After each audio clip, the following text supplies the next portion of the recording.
Hello friends and welcome to Parks Crafty Creations. I'm your host Brian Parks, and I am so glad you're here. If you're new to sewing, or even if you've been sewing for a little while, let me tell you something that I hope takes the pressure off right away. You are going to make mistakes. I still make mistakes myself. Every sewist you admire makes mistakes. The difference between someone who quits sewing and someone who improves isn't talent. It's knowing how to fix the mistake instead of giving up. So, today, I'm walking you through 10 beginner sewing mistakes that can absolutely ruin your projects. And more importantly, exactly how to avoid them in the first place, or fix them so you don't waste your fabric, your time, or your confidence.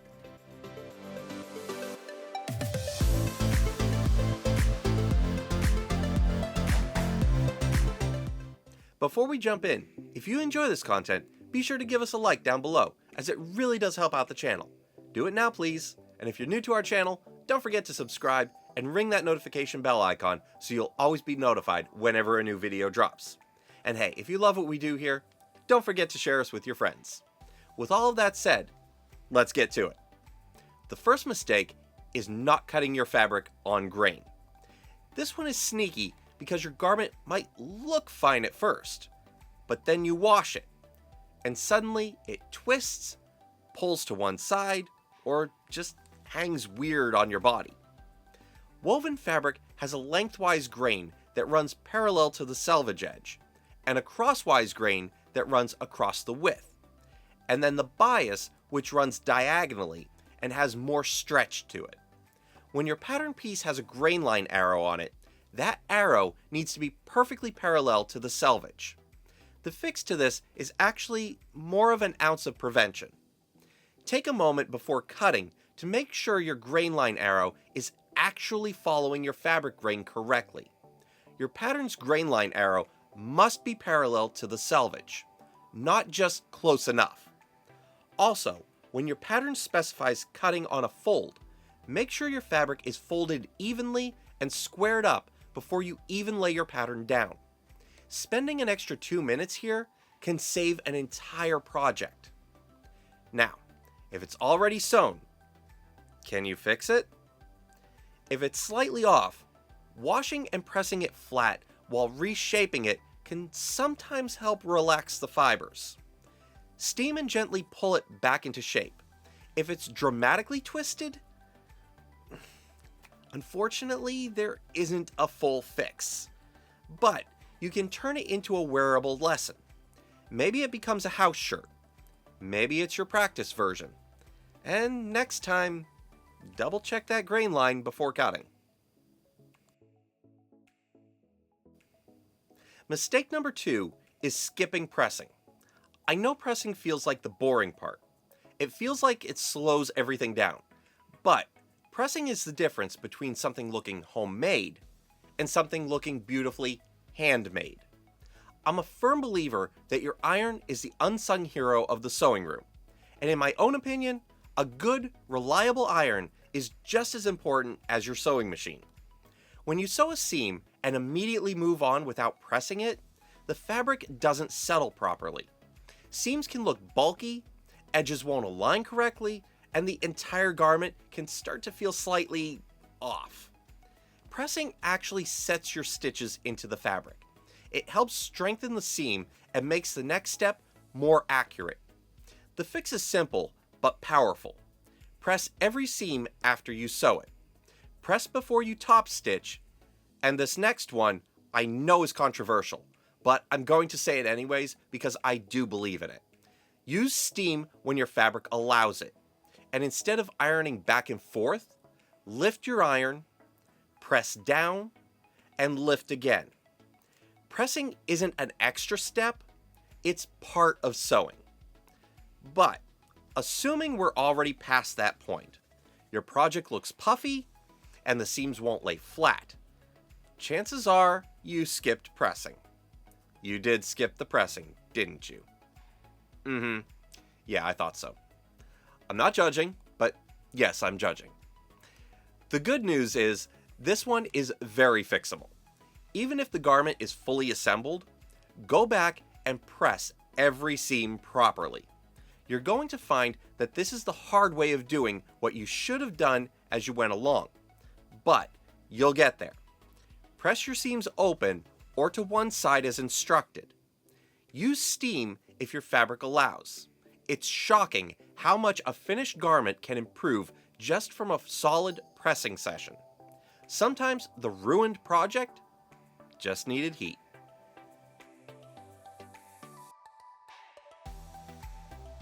Mistake number 3 is using the wrong needle. If your stitches are skipping, your fabric is getting tiny holes, or your machine suddenly sounds unhappy, your first thought might be that your machine is broken.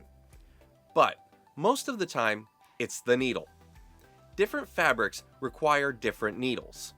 Universal needles work well for basic woven cottons.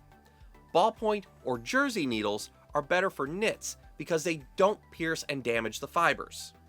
Stretch needles are great for very stretchy fabrics. Heavier fabrics like denim require a stronger, thicker needle. The numbers on the package indicate size. The higher the number, the thicker the needle. To kick this problem from your sewing room, change your needle at the beginning of every new project.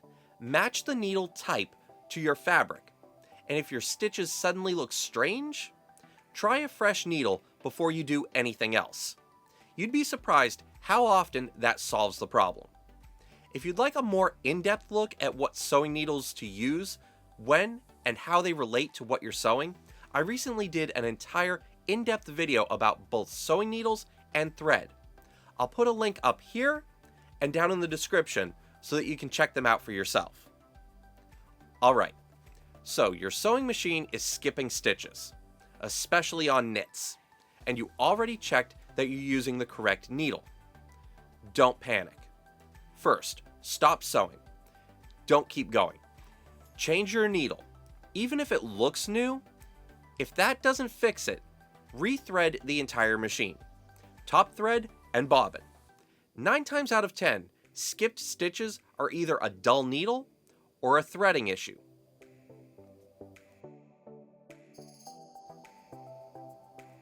Mistake number 4 is sewing stretch fabric with a straight stitch. If you've ever pulled a handmade shirt over your head and heard little popping sounds, that's your seam breaking. A straight stitch does not stretch. So, when the fabric stretches, the thread snaps. The fix is to use a stretch stitch, sometimes called a lightning stitch, if your machine has one.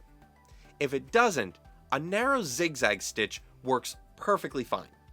You can also pair that with a ballpoint or stretch needle to protect the fabric fibers. While a serger can help eliminate this issue, you absolutely do not need a serger to sew knits successfully. You just need the right stitch. So, you made a knit top. You pull it on, and pop, pop, pop. Yep, you sewed it with a straight stitch, didn't you? I thought so. If it's already sewn, here's what you can do. Run a narrow zigzag stitch directly over the existing seam to reinforce it. You don't necessarily have to seam rip the whole thing.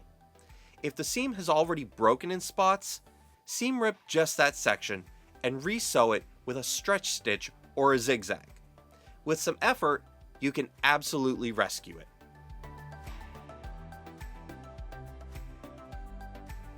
Mistake number 5 is choosing the wrong fabric for your pattern. This one gets so many beginners. You see a beautiful fabric, you fall in love with it, and you imagine the perfect garment. But not all fabrics work for all patterns. Patterns are designed with specific types of fabric in mind. Some designs need drapey fabrics like rayon or challis. Some need structure, like cotton or denim. Some require stretch to function properly. If you ignore the recommended fabrics on your pattern envelope, your finished garment may look stiff, saggy, or completely different from what you expected. You can avoid this issue by always checking the fabric recommendations before you buy or cut. If you're unsure, compare the fabric to something similar in your closet. Ask yourself whether it drapes softly, holds structure, or stretches. Fabric choice can make or break a project, even if your sewing is technically perfect. So, what do you do if you've already made the garment and it's not working? Well, it's time to ask yourself, can this fabric work as a different style? Maybe that flowy blouse fabric becomes a gathered top instead. Maybe that stiff fabric becomes a structured version. Sometimes the fix isn't changing the garment, but rather changing your expectations. And if it truly doesn't work, consider it your wearable mock-up. Unfortunately, the real fix here really is a good case of prevention. Mistake number 6 is not adding or accounting for seam allowance. If you're tracing patterns or drafting your own, this is a big one. Some patterns include seam allowance, and some don't. If you forgot to add it when it's not included, your garment will turn out too small. We can fix this by double checking whether seam allowance is included before you cut. A standard seam allowance is usually 5/8 of an inch. When in doubt, it's safer to give yourself a little extra because you can always trim it down later. A garment that's slightly too big can be adjusted, and it may be as easy as turning it inside out and taking it in gradually. One that's too small, yeah, this one hurts. If your garment is slightly too small, check your seam allowances. If you used a larger seam allowance than needed, you may be able to let it out. If it's snug at the seams, you can try narrowing the seam allowance slightly to gain a little room. If it's very tight, you can get creative and add side panels, a contrast stripe, or a back insert. And if none of that works, save the pattern adjustments for next time and use this version as your fitting guide.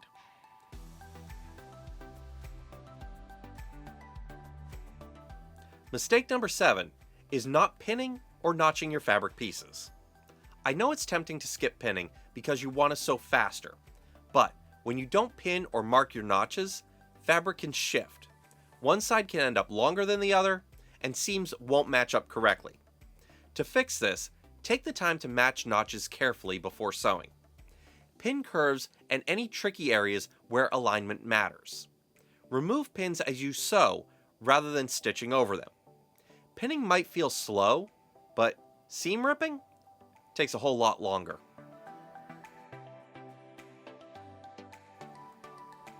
Mistake number 8 is pulling or pushing the fabric through the machine. Beginners often feel like they need to help the fabric move along. But when you pull or push, you can stretch the fabric, create wavy seams, or cause uneven stitches. Your sewing machine has feed dogs that are designed to move the fabric at the correct speed. Your job is simply to guide it gently. Keep your hands relaxed and light. If you feel like you're fighting the machine, pause and reset instead of forcing it.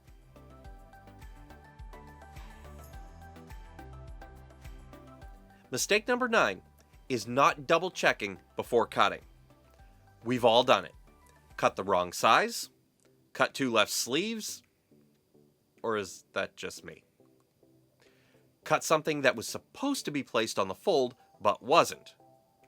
There's an old phrase in woodworking, measure twice, cut once, and it applies perfectly to sewing as well.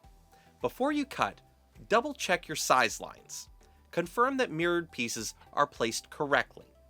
When available, read through the pattern instructions fully so you understand what each piece is before cutting into your fabric. Okay, so you accidentally cut something wrong. Maybe you cut 2 left sleeves, like me. Maybe you forgot to cut on the fold. If you still have extra fabric, recut the piece correctly. If you don't, check whether that piece can be pieced together with a seam, especially if it's not highly visible. Sometimes you can add a small seam where no one will ever notice.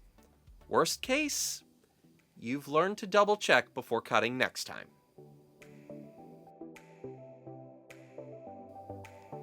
Mistake number 10 is forgetting to backstitch. This one seems small, but it can completely ruin a project. If you don't backstitch at the beginning and end of your seams, your stitches can unravel in the wash or with regular wear. To fix this, backstitch 3 to 4 stitches at the start of every seam and again at the end. The only time you skip this is when you're basting something temporarily, or if you'll be sewing over your stitch with another cross stitch further on. But what if you already forgot to backstitch? Do you need to rip out your stitches? Maybe not. Let's say you forgot to backstitch at the beginning. You can go back and backstitch over your original stitches, forward, backwards, and forward again. By going back over those stitches, you'll help lock them in. This is a quick trick that saved my skin on more than a few occasions, and those seams are still holding strong. And here's what I really want you to take away from this video. Making mistakes doesn't mean you're bad at sewing. It means you're learning. I promise you, every experienced sewist has made every single one of these mistakes, probably more than once. The goal isn't perfection. The goal is progress. So, tell me in the comments, which one of these mistakes have you made already? And have you discovered any fixes when the mistake has already been made and it seems too late to correct course? Let's chat and help each other grow. If you enjoyed this video, don't forget to give us a like down below. And if you can, give it a hype. I'd really appreciate it.